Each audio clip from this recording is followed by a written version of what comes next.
Thank you for joining us today at Miniature Wargaming Labs. Today we'll be looking at Brigade Games Cartel Command 5. You can tell when you go to the website DWZ, that's supposed to be a W not an M, 005 is the code there, but it is 3 figures at $12 for the set. So that's $4 a miniature.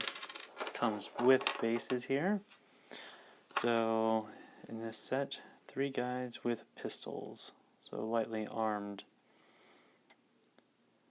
Now, what I like about these is these are designed for their zombie game where you're pushing drugs while the user of the drugs become zombies, but they're great for reenacting some of the 80s, 90s cocaine wars from Colombia up to Miami, New York City.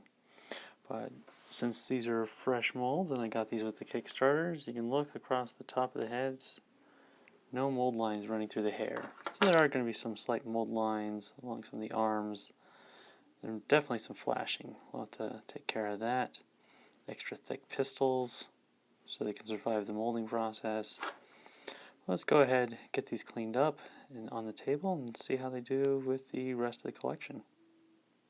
So I've got my guys mounted up on their bases. These guys are pretty simple to clean. This one keeps his arms and his weapon system tight to his chest there. So there's nothing to clean out in there. And the only issue I have with this set is it doesn't fill the slots on the bases, which means I'm going to have to. But I bought these guys to staff out some of my existing miniature ranges. So something I like is Studio Miniatures. Comes with a different size base, but beyond that, the bulkiness of the models, the thickness of the weapons, the height, just match perfectly. And these two fit in well with the Cocaine Wars theme of these guys, so those are a good addition. Also, working with North Star, this is one of their Yakuza models, and with Funky Skull Games for their Street Wars NYC. You can see similar height and bulk there. So really fit in well with the existing collection. But sometimes I customize things. So I use Anvil Industry. And you can see here, even with the some of the Anvil Industry lines, which is a 28mm heroic, the thickness of the weapons, the bulk of the characters matches with this line.